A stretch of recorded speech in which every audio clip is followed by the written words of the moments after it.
it away, Hi, Mary. everybody. Nice to see you tonight. I'm Mary Beth Horsington on behalf of the Strathmore Speaker Series. And I'd like to thank you so much for stopping by here tonight for our fourth event of the 2021 season. Under normal circumstances, we'd be holding this event at the Fire Barn in Onondaga Park in the Strathmore neighborhood. But thanks to COVID, we've switched to Zoom. The Onondaga Free Library is providing the technical assistance we desperately need to bring you this program, and we thank them for their expertise and generosity. The Strathmore Speaker Series is made possible through the support of the City of Syracuse, the Gifford Foundation, and the Greater Strathmore Neighborhood Association. Our guest speaker tonight is Eddie Brennan, president and co-owner of Beak Skiff Apple Orchards. Beak Skiff has been a part of almost every Central New Yorker's life experience. It's synonymous with fall and apple picking, but in recent years, it's become so much more. This family business has been growing apples for more than 100 years, and it has become a regional producer of award-winning ciders, spirits, and wine. They recently started growing and supplying hemp and CBD products.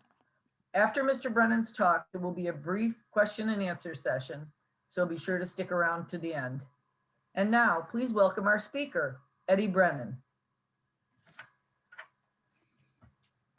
Thank you so much for the opportunity to speak today. I'm actually sitting here next to our tasting room, surrounded by all of our apple trees here in beautiful Lafayette, New York. And today would have been a great day to have everyone up on our Apple Hill campus. So I appreciate the opportunity and look forward to telling you about our family business. I'm going to share my screen.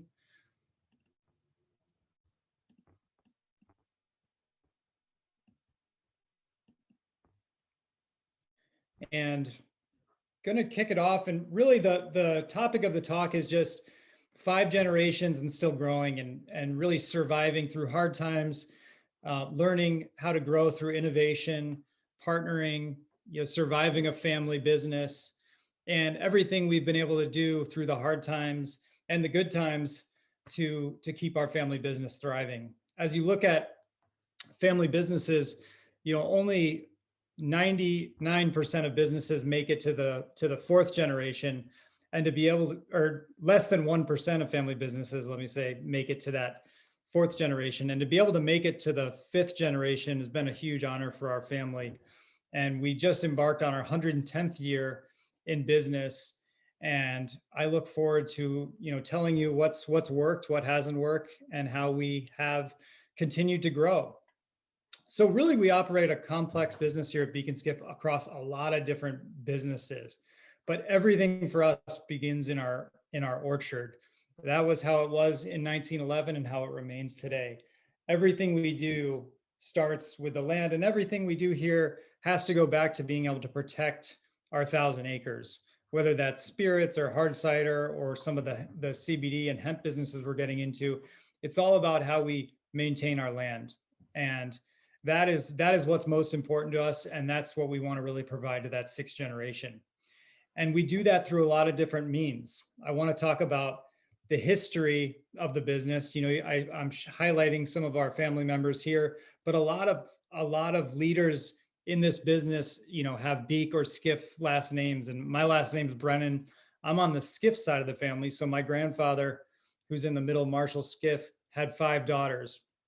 And the joke was he kept trying to have a boy because he really wanted to have a boy. And after 5 daughters, he gave up. So our 4th generation, there was a lot of son-in-laws who actually ran the farming part of our business. And unfortunately, as we went through some tougher years, the lack of vertical integration really exposed our business model. But this highlights, the family nature of the business. So my cousin Pete Fleckenstein runs our apple orchard and oversees our cider operation. Richard Beak, who's down the bottom left, he oversees our fresh cider operation. And my wife, Marianne Brennan, she oversees our marketing team. So it truly is a family business. As it was in 1911, it is today. And with that comes a lot of challenges and interesting dynamics.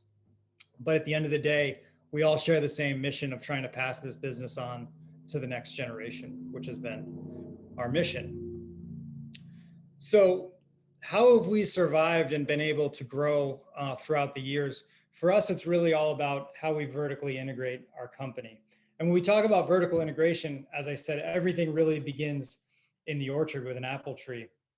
And whether it's a good crop, a bad crop, an okay crop, we really need the fruit to sustain our operations. So whether we're selling apples or fresh cider or making hard cider or spirits from apples or enjoying a glass of cider in our tasting room, everything needs to come from the apple orchard. So not only do we grow our apple trees here at Beak Skiff, but we also support a lot of the apple orchards within a 50-mile radius of our orchard. And that's been something that's really changed over the last few years. So sorry, there's a lot of words on this slide. I'll get through it quick, but I wanted to walk through kind of the evolution of Beak Skiff, because a lot of times people know Beak Skiff in 1911 for what we are today, but it's great to go back in history and realize where we've come. So 110 years is a long time, but actually not that long. And it's been this really interesting journey with a lot of twists and turns and a lot of opportunities for the business to not survive. And really through grit and determination, we've been able to get through. So starting in 1911, George Skiff, who was an onion farmer on the north side of Syracuse, and Andrew Beak, who was a dairy farmer, they worked together in a farmer's market in Syracuse and came up with an idea to get into the apple business, which at the time sounded like a great, innovative, interesting idea. They settled on the land out here in Lafayette, New York. A lot of you have been out to Beak Skiff, so you see the rolling hills. And they planted the first few acres of apple trees.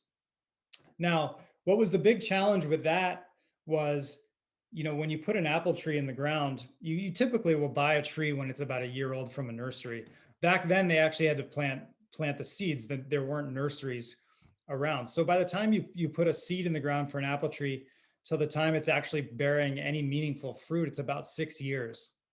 So you think about the investment and the time it took to turn that few acres into any kind of meaningful business.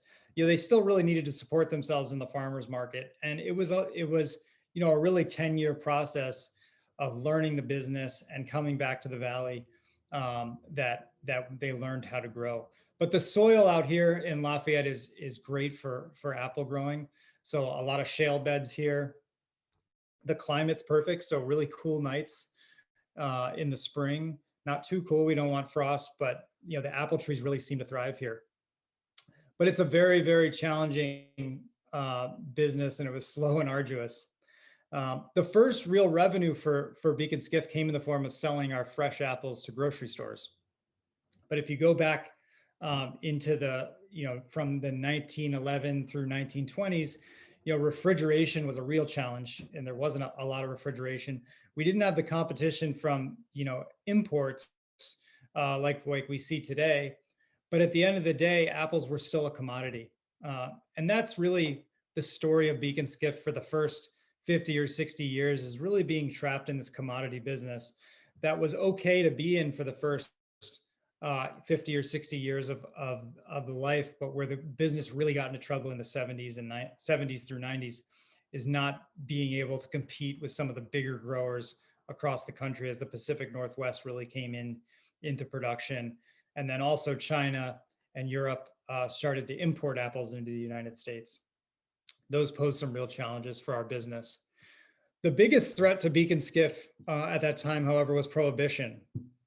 So if you think back to the Prohibition, so it was extremely devastating for Beak Skiff. So actually the government came through and eliminated apple trees at that time. They didn't eliminate the entire orchard, but they cut down over 50% of the crop. Because in their viewpoint, the easiest way to produce alcohol was through fermenting apple cider, and that was the easiest way for people to produce alcohol. So that was if you think back to then and how long it took to grow an apple tree, that was extremely devastating for the family business and really gutted the whole operation. But we were able they were able to rise and come back. But it's interesting to highlight that, back then that was one of our biggest challenges, and now it's one of our, alcohol is one of our biggest opportunities as a company. But all about survival and grit. As we approached the 40s and 50s, as the apple orchard really got bigger, we were talking about, being in the hundreds of acres farming. One of the biggest challenges in growing apple trees is the frost, and you may read some news stories about apple farmers really fighting frost typically in the May time period. So after blossom, a few weeks after that, if the temperatures go south of 30 degrees into the mid 20s to low 20s, that can be really devastating for an apple crop. So Beak Skiff was actually one of the first apple orchards in the country to develop these smudge pots. And actually, before smudge pots, they would burn farm tires in the orchard, and that really stopped in the 50s and 60s when my great-grandfather decided to burn lots of tires in the orchard, and the wind blew in the direction of Syracuse, and I think that was the last night they were allowed to burn tires as Syracuse filled with black smoke. But being able to burn smudge pots, which are big drums of oil, we force the warm air up into the atmosphere, and then we actually run windmills that force the warm air back down into the orchard. And the difference, we can actually change the temperature of the air by about 5 or 6 degrees.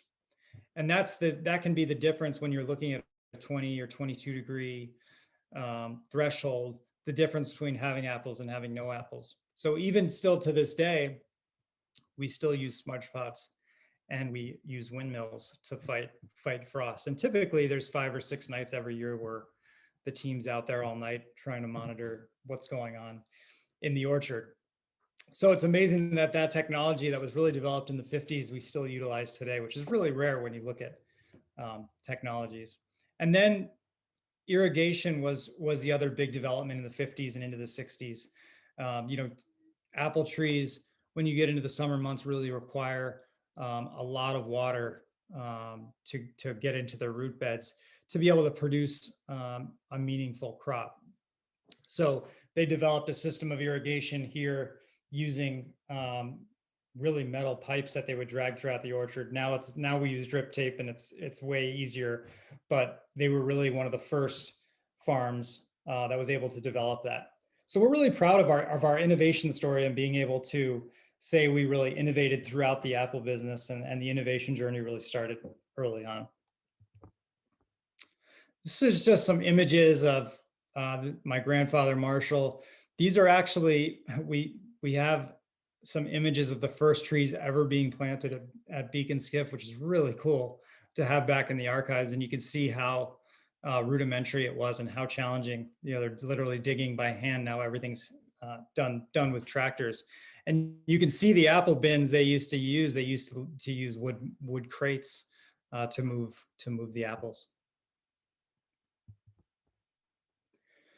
So the next big innovation was the development of our Apple Hill campus, which a lot of people are familiar with today, where we see over 350,000 people in really a 10-week time period who come up to enjoy our 50-acre pick your own apple orchard with about 25 different varieties of apple trees. And this has really grown over the years. You could see on the left, that's one of the images of our original general store, and our original logo, which I've always loved, of the hand and just the apple, a really simple logo. There was a joke amongst the family when they opened this that are really going to come and they're going to pay to pick our apples off the trees. So if you think for the first 50 or 60 years, we did a lot of hand harvesting. So, it was a real risk at the time to open our commercial orchards to let people come in and pick. And over the years, it really grew and gained momentum, and people really started to make a tradition of it. And this has become one of the pillars of our business now. Is our Apple Hill campus has really turned into more of a year-round operation. I'll talk about that a little bit more. So our first foray into beverages. So as we look at the vertical integration of our orchard, it was always a risk to just rely on the apple tree for fresh fruit. So fresh fruit is very, very nuanced. You can't bruise the fruit. It can't have any imperfections. Us humans, as we go into grocery stores, we like our apples to be perfect and red, and we actually put wax on the apples to make them look even nicer.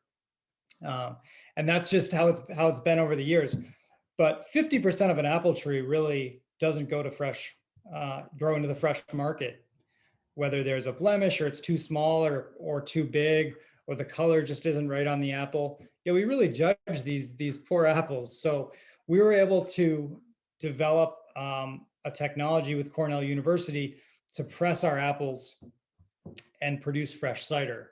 Now, for the first 6 or 7 years of that operation, flash pasteurization was not developed, and flash pasteurization was incredibly important because without flash pasteurization, the shelf life of the cider was only 4 to 5 days before it would spoil.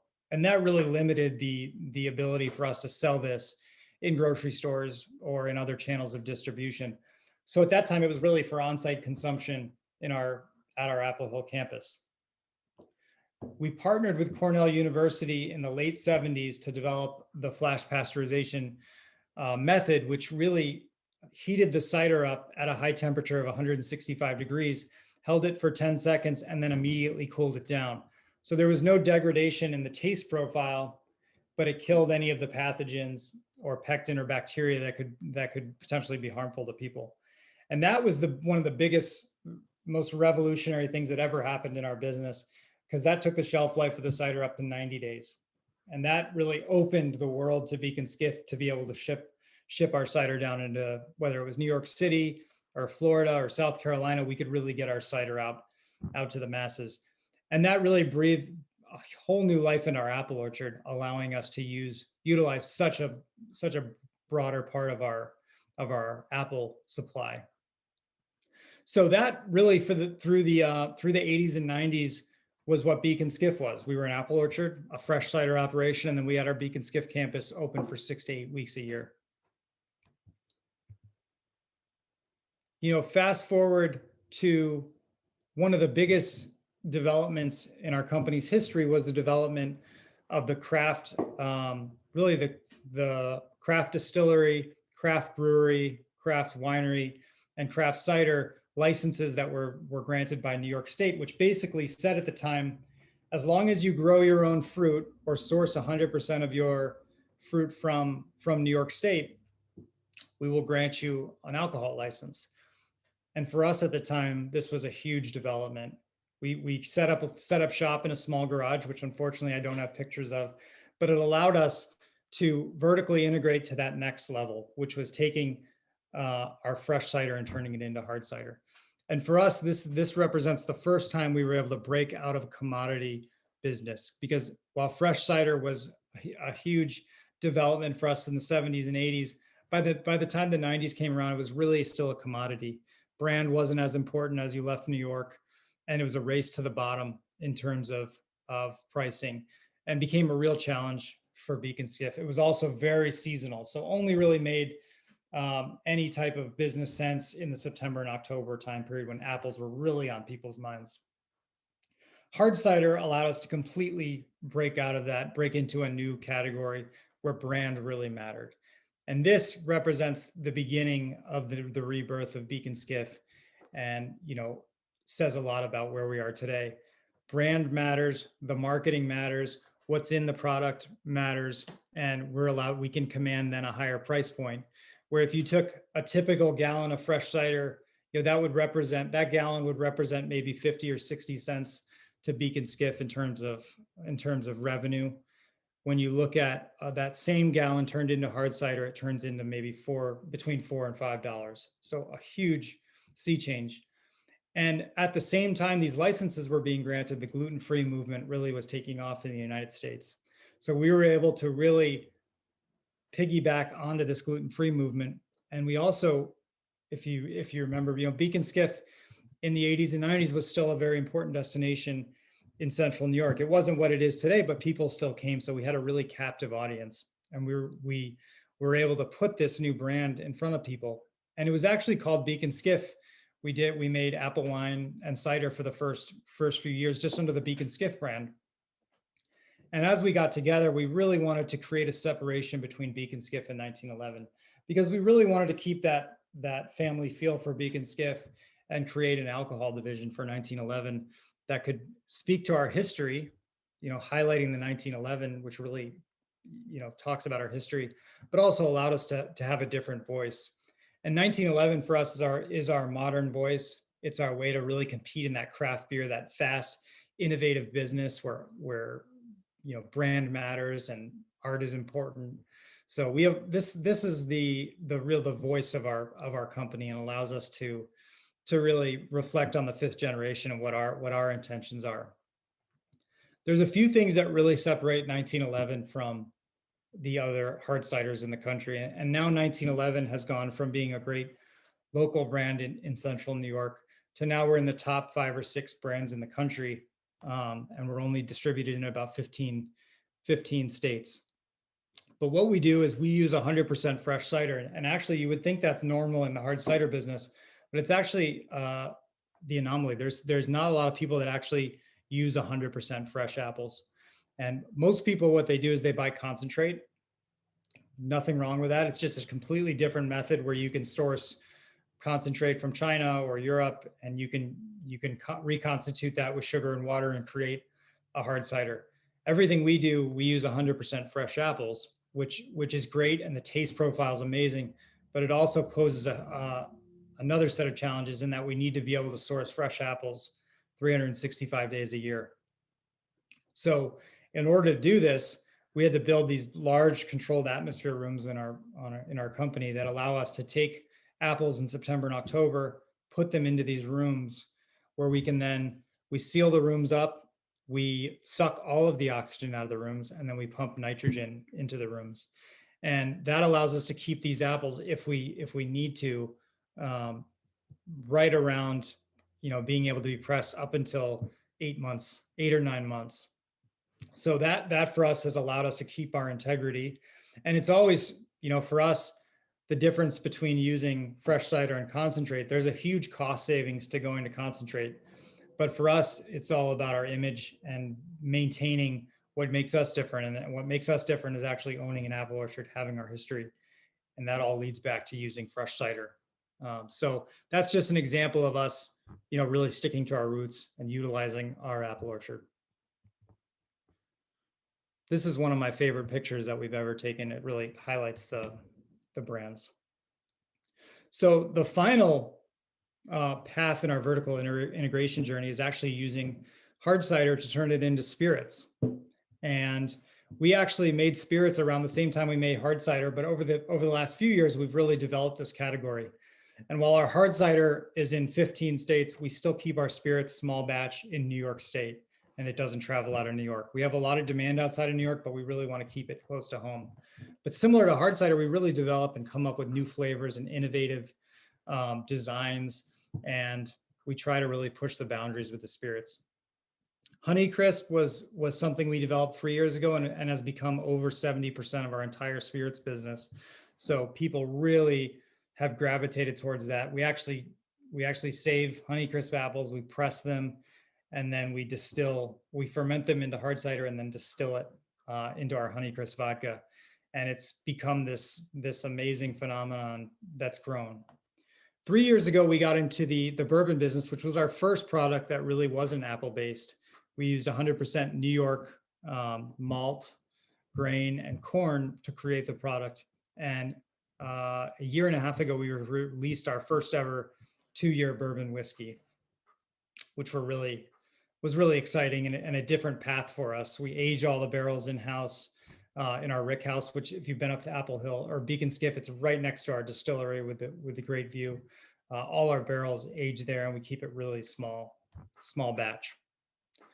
All of our bottles, we really, we're hard cider, maybe we're canning tens of thousands of cans a day. With our spirits business, we're really doing 200 to 300 bottles in a day. So keeping it really small batch, really focusing on the quality. And then something we've really tried to get into now as we start our 5th generation innovation journey and keep it going is the non-alcoholic beverage category. So we have a great canning line on site. So we've pushed into making canned cold brew coffee, canned fresh cider. We are our lemon lime sparkling water and cranberry sparkling is a non-alcoholic water that's going to be coming out in the next few months. And then we make cold brew coffee. And I'll talk about our journey into contract manufacturing, where we actually produce beverages for other retailers under their private labels. One of the bigger customers we work with is Wegmans, and we make all of their cold brew coffee nationally over the last three years through our fresh cider operation. But the non-alcoholic beverage has been a fun, it's not really related to our orchard, but again, everything ties back to the orchard because it's creating revenue to allow us to sustain our land and allows us to create fun designs. And the cold brew coffee, actually putting cold brew coffee into a can was another partnership we had to strike with Cornell, because when you add nitrogen into cold brew coffee, you really need to be careful with the pasteurization methods. Cold brew coffee is actually really volatile, and if it's not pasteurized properly, it can lead to, it can have botulism grow in it, and lots of different challenging issues. So we partnered with them and did a bunch of challenge studies, and we were proud to get this out. So this is a little view of our contract manufacturing facility where we actually make the 1911 hard cider as well. So our business model on the hard cider side is 50% of what we produce is the Beak and Skiff and 1911 brands, and then 50% we make for other companies. So we've gotten such scale in the hard cider business, and we have residual apples, that a lot of the main hard cider brands in the country now are actually made at Beak and Skiff here in Lafayette, which a lot of people don't know. And allows us to continue to invest in our facilities. And most of these brands we're under an NDA with, so we can't share, but a lot of the brands you see on the shelf are actually made here in Lafayette, New York. And if you turn a can of cider or a bottle of cider that's not a 1911 brand, I don't know why you'd be buying that, but you might see Lafayette, New York on it, and you'll know where it was made. So this is just highlighting our bold innovation and design. And for us, we know we have the fans in Central New York, and we're so appreciative for them. But as you go into Florida or South Carolina or Ohio, the brand really has to jump off the shelf, and people haven't had that Beak and Skiff experience. So we really try to create that artistic vibe and let the bold colors speak for themselves. And one of my favorite ciders we ever developed here was Cider Donut, which is one of the hardest ciders to replicate. But it now lives in about 20 states, and every time it comes out in August, we sell out. And it's an example of taking something that worked at our Apple Hill campus in donuts, which is one of the main reasons people come, and trying to make that into liquid form. So the great pivot. So Beak and Skiff, as everyone went through challenges in 2020. We suffered some challenges as well and had to close our tasting room at some points, but we were able to make this great pivot that we were really proud of. It all started, back in about a year ago today. We had police officers and EMT workers knocking on our door, saying, "Do you have any alcohol that we could put on our, we could keep in our cars, and that we could use to help people?" And we were able to give them buckets of alcohol. But then we got together as a team, and in 7 days, we were able to go from concept to creating a brand, bottling it in our cider mill eventually, and getting it out. And Beak and Skiff actually produced, in a 10-week period, we made 20,000 cases of hand sanitizer that we were able to get out to the community. A lot of it was donated. We were able to sell some, which helped us generate some revenue, but is a great example of our team already being used to that change and that innovation and creating something unique. Was not the ideal bottle, and a lot of people complained that it smelled like alcohol, because that's really what it was straight alcohol with some hydrogen peroxide and glycerin. But for us, it was something we'll never forget, and a great way for us to give back and help the community.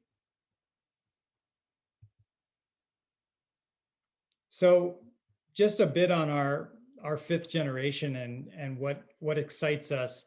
Obviously, the hard cider business has been really beneficial to the business and an exciting part of our company. The next foray for us has really been this journey into the cannabis business. And 2 years ago, Beak and Skiff applied for a hemp processing and growing license. So it was one of these dual licenses they were giving out that allowed us to utilize our land, so to be able to grow the hemp, but then also to process it and turn it into finished products.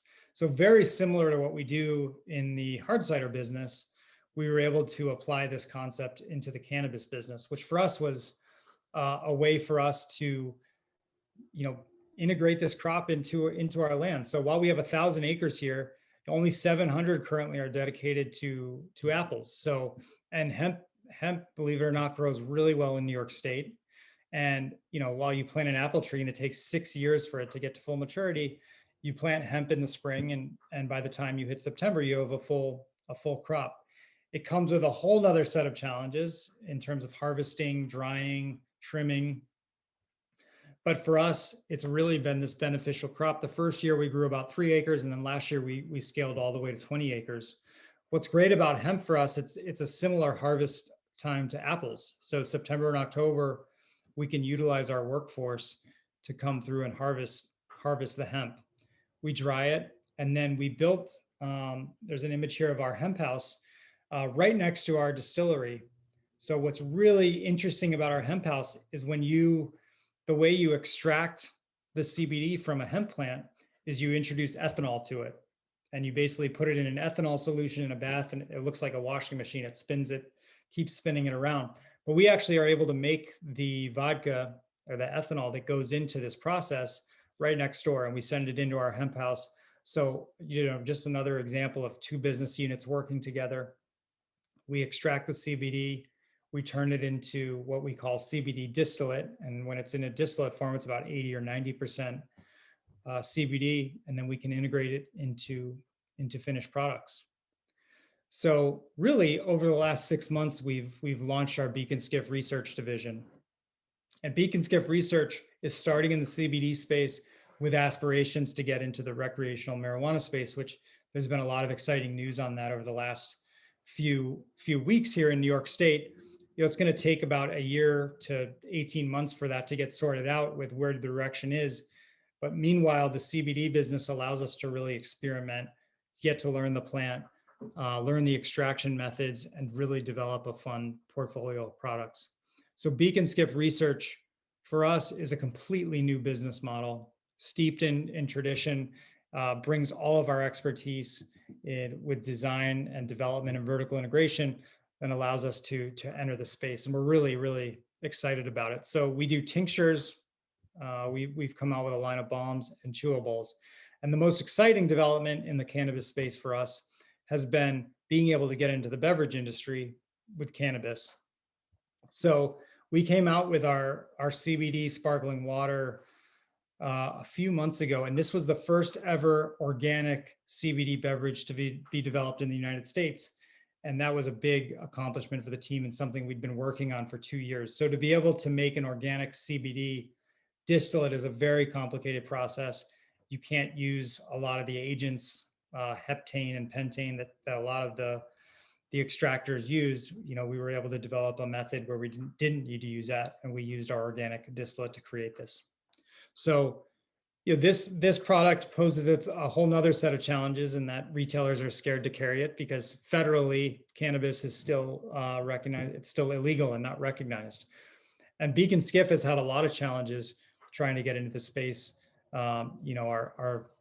Our credit facility that lends us money has walled off this side of the business. They won't lend to us. We had to create a separate bank account. Our insurance carriers dropped us. So it's been this whole challenging part of our business, trying to be pioneers in the space. And then finally, pushing boundaries on the music front. And we're excited to be able to bring music back to Lafayette, New York this summer. Just a few examples of bands that we have coming up. We have Lake Street Dive. We have the Indigo Girls coming up. And Beak Skiff's been able to transform our Apple Hill campus into a national concert destination, which has been really exciting to bring these acts to home here. And then just talking about the balance between fast growth and sustainability to wrap it up. For us, it's all about how we save our land by innovating. And for us, it would be easy to not change and just rest on our laurels with what we have here. But for us, we know in order to change and to save our land and pass our business on to the 6th generation, we really need to be able to grow and to push boundaries. And we make lots of mistakes here. But at the end of the day, we have a really young team here who's excited about, creating new products and making the community proud, but also, entering new spaces that are scary and different. But we have a lot of fun along the way, and we really enjoy what we do here. And we're so thankful for the community supporting us over the years. These are some pictures of my daughters who represent the 6th generation here at Beak Skiff. And everything we do is obviously about the land, but also how we're going to pass this company down to them if they choose to get involved. And obviously the company will look a lot different when they're ready to take it over. But we have 2 strong women ready to step in down the road if they so choose. So thank you for the opportunity to talk about Beak Skiff and our company. And I'd like to open it up for questions if anybody would like to ask me anything about Beak Skiff or 1911 or Beak Skiff research.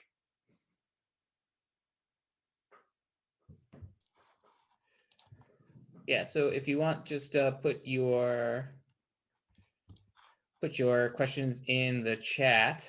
Okay, the first question, which comes from my coworker Chantal. She wants to know, are there any plans to produce a pear cider?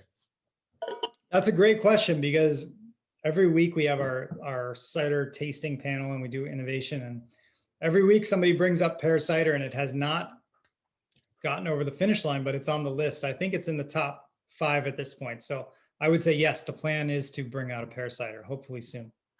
Excellent. I think that'll make everyone at Onondaga Free Library very excited.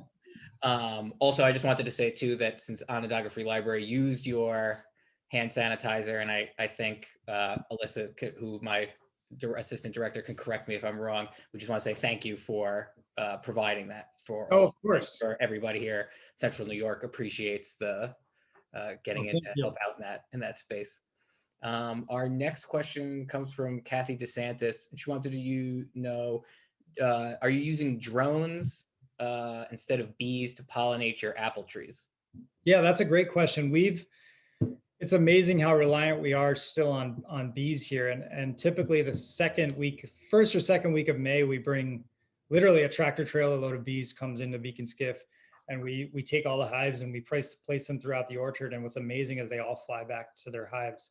But we have been piloting the use of drones for pollination. And as recently as last year, we were doing it. The results are still not in. We've been testing small portions of our orchard, but the fear is if we don't move to that in the future, the bee populations are in such decline right now that it could be a real challenge. It's amazing. I mean, you need a bee to touch every bud in order for it to generate an apple. Can I ask a follow-up? How exactly does that work in the drone? Are you not, or is it proprietary? Yeah, no, the drone literally goes through and drops pollen onto the buds. Wow, that must be incredibly labor intensive on the prep side. Yeah, definitely. But it's very promising so far that it can be used in the future. That's interesting. I wonder if the governor's Central New York drone initiative will produce some good companies in that space. Yeah, definitely. Patty Black, who is one of the Strathmore Speaker board members, she says, first, your graphic designs are wonderful. Do you work with an agency or do you have designers on staff? So yeah, we actually work with a local agency called Stay Fresh Designs, and that's headed up by Tommy Lincoln, and that's a local based in Syracuse design firm. And they have been working with us across all of our 3 brands for the past 4 or 5 years. And yeah, they're great. So Tommy Lincoln heads that up, and you can go to Stay Fresh. I think it's stayfresh.com. And history on the Carter giant in your apples. Okay. And that's quite all right, Mary. No worries. I Alyssa, just had a tidbit. I wanted to ask about the Cardiff Giant and apples. go ahead, Mary. Ask your question. I'm sorry. I'll go ahead. Ask your question. No, knowing the history of your apple orchard and writing a little bit on a history book that I wrote, I know there's a little tidbit on the Cardiff Giant and your family putting apples out on the roadside thinking people will stop and pick these apples up. And they did, because it was a roadside stand. And that was the right, yeah. beginning of development with a Cardiff Giant. That's A true. hoax. Yeah, I wonder what generation that would have been. I don't know what year the Cardiff Giant. Oh, that was the beginning, Yeah, Yeah. that would have been early on. way in the beginning, but it was Yeah. a nice little tidbit. Sorry. Yeah, definitely. No worries, Mary. Alyssa Newton asks, beside the declining bee population, are there other climate change issues your business is concerned about? Absolutely. I mean, climate change is definitely real. One of the biggest challenges we face here is frost. So we've definitely seen the blossom or the development of the apple buds is happening earlier and earlier. And about 7 or 8 years ago now was the most devastating apple crop we ever had. So March went up to, I actually think it was 2011, so a little bit longer. March went up to, it was like 75 to 80 degrees for a week. All the trees woke up. And then in April, everything froze and killed off all the buds. And I think we had 80% bud kill at the time, which was devastating. But that's what we're seeing even today, we're about 2.5 to 3 weeks ahead of a normal 10-year average of where the apple trees are maturing to. And the risk with that is just that you're going to get cold nights, and frost is what's most devastating. The other thing we see is on the hail side of the business is we're seeing a lot more just global weirding, with bigger storms and hail being a real issue once your crop is all the way towards having fresh apples, and then it gets shredded with hail. But we're definitely experiencing, whether it's global warming or global weirding is probably a better term, of just climate being up and down and storms. It's definitely becoming a challenge for us. Our next question is from Christian Bright, and she asks if you've thought about housing beehives on site and then collecting the honey for use in other, and she would want me to say, delicious products. Yeah, we have not thought of that, but it's something we can definitely consider. I mean, what's interesting is most of the bees that we get here at Beak Skiff, they're really honey farmers, or people who make honey, who bring their bees here as additional revenue. And it's very costly for us to bring in bees for 2 weeks. And the challenge for us is, if the week or two we bring in the bees, if it rains, they actually don't get out and work the trees. And we call it bud set when the bees work all the blossoms and then go away. That's getting a good set. So yeah, it would be a lot more beneficial if we had bees here more long-term than that 2-week time period. Okay, the next question comes from Courtney Black, who's also on the Strathmore Speakers Board, and she asks, she says, you seem to have been well positioned for the cider boom when it began in the early mid 2000s.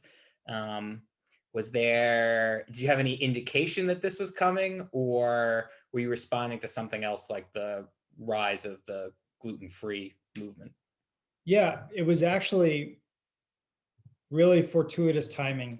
For us, we were deciding to get into the business, and it just happened to coincide with the gluten-free movement, which really was amazing. I mean, if today we were trying to start 1911 hard cider, I think we'd have a much tougher challenge trying to get it all the way to the level it is today, just because there's way more competition, and the gluten-free movement is one of several fads. But no, it wasn't. Beacon's 1911 wasn't started to take advantage of that. It was really started to take advantage of the new licenses that were being issued at the time, and the need for us to really diversify out of fresh cider, which had really eroded in terms of being a viable business.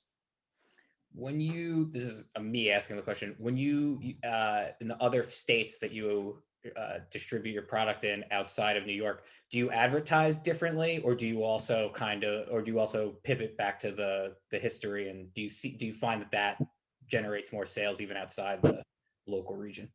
Yeah, I mean, so we really, outside of New York, we really focus on our branding design, and then really highlighting the fact we use fresh cider, because that's really the differentiating piece of our business. So yeah, we're pretty premium.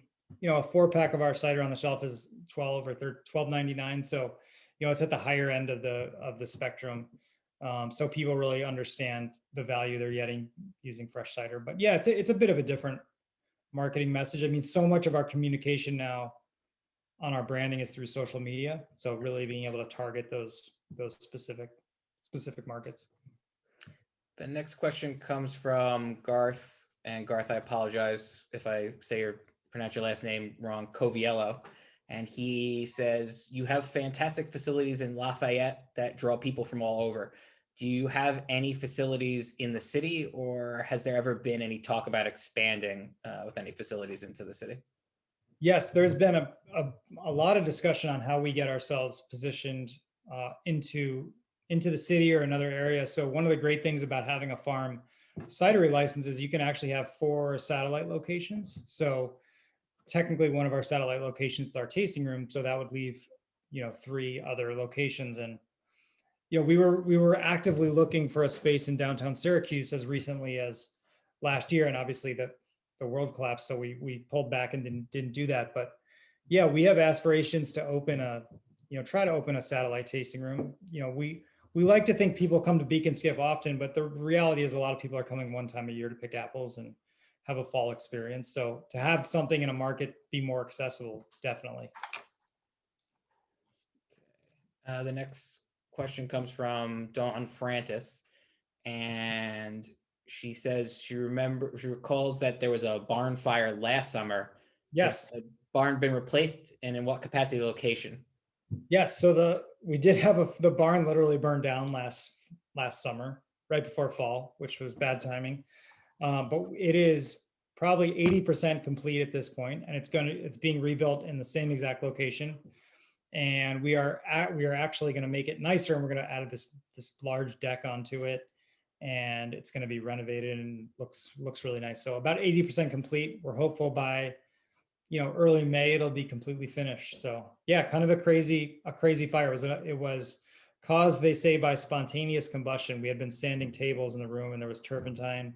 It was really hot, and the fire actually started, they say, around 4 a.m. and it burned for about 2 hours before anybody realized it was burning. So by the time they got to it, it was pretty far along. Luckily for us, it was just our apple barn, and there wasn't a lot in there at the time.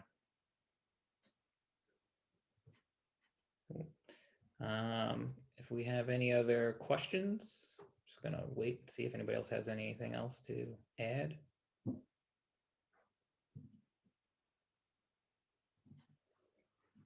All right, I will ask one final question.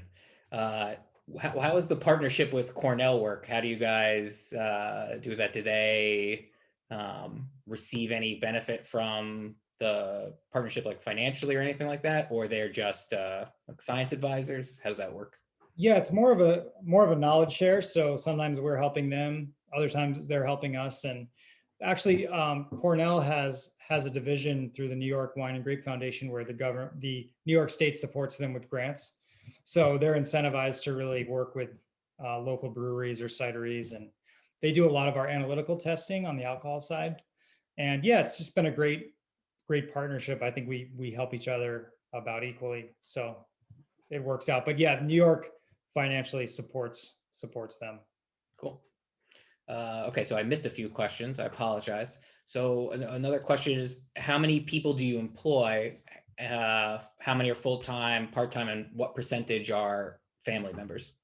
Okay, yeah, so we employ around just over 100 people full-time, and it actually balloons up to just under 400 in the fall when we have a lot going on at our Apple Hill campus.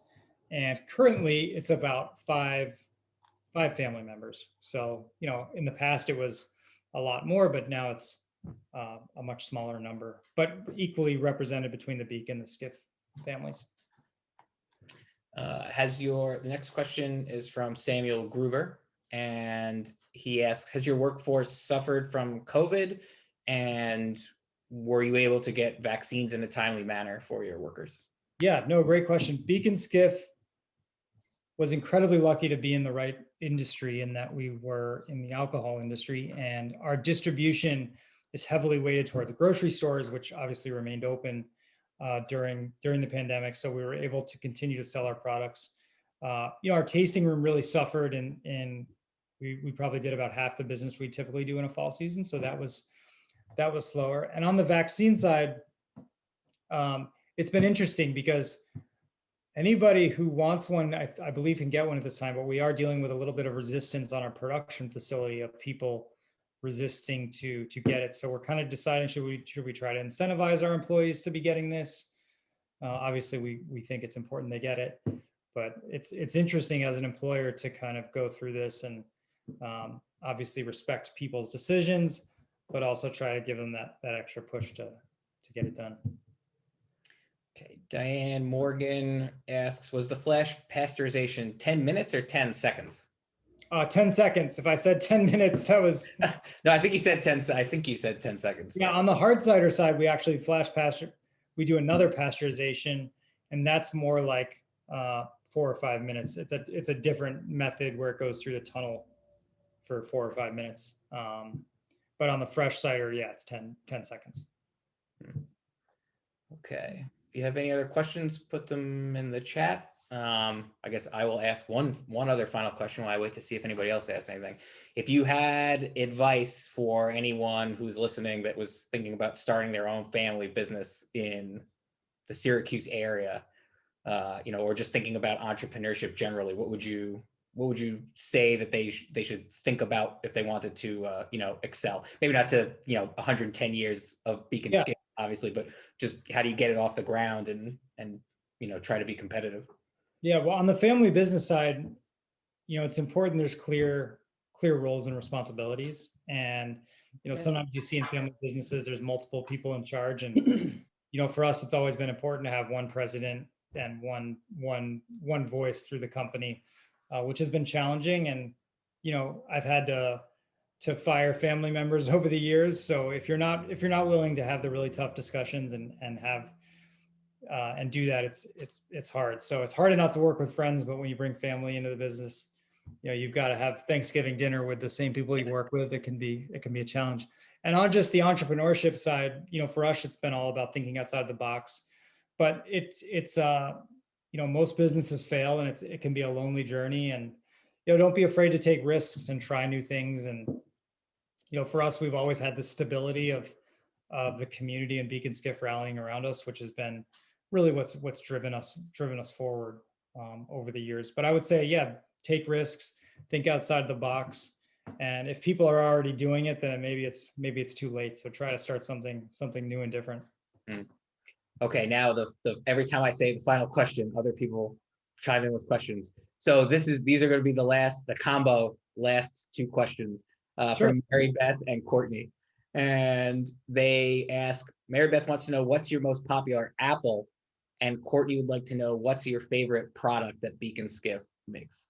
Sure. So our most popular apple is Honeycrisp by a mile. The second most popular apple actually has been an apple called Snapdragon, which was an apple developed in New York State actually over the last few years.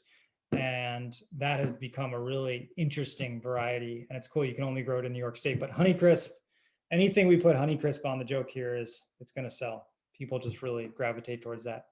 And was the question my personal favorite product? Yeah. What's your favorite product that Beak Skiff or 1911 that you make? Yeah. So there is a new product coming out in, I believe it's a month. It's called a shandy, and it's a combination of lemonade and fresh cider, or lemonade and hard cider. And it's we're calling it a cider shandy. I believe it comes out in May. And so far, that's my favorite new product we're coming out with. But for me, the 1911 original hard cider, semi-dry, easy drinking. You can have more than one. That has always been my favorite. Cool. All right. Anybody else have any questions for Eddie? No, I just have a comment. You did a wonderful job on your history. It's a wonderful history that you have, Beak Skiff. Oh, thank you so much. Good job. You did a great job. And I wish you the best success in the future. Oh, thank you. Wonderful. It's great. Yeah, thanks for the opportunity to speak to everyone. I appreciate it. And hopefully we actually open our Apple Hill campus opens next Thursday for the season. So we're excited to have everyone join us again safely at Beak Skiff. Awesome. All right. Well, thank you, Eddie. I'm going to turn it over to Mary Beth, who's going to tell us about our upcoming events and take us home. Thank you, Eddie Brennan, for sharing your family's story. That was a great talk tonight. Keep in mind that our programs are usually on the second Thursday of the month, but we're making an exception for our next speaker. On Saturday afternoon, May 15th at 2 p.m., we will welcome Jeff McGivern, who was a team member for NASA's Perseverance mission to Mars. He'll provide an overview of the Mars 2020 mission and discuss the challenges of robotic exploration. He will also give us an insider's look at NASA's Jet Propulsion Laboratory. And on Thursday, June 10th, we'll be back to our 7 p.m. slot with Joey Patterson, an Antarctic marine technician and tall ship sailor. She'll share her stories about life on an icebreaker, close encounters with wildlife, and scientific expeditions she has facilitated. You can find updates on the series at our website, strathmorespeakers.com. Thank you all for joining us tonight, and we hope to see you again in May. Night.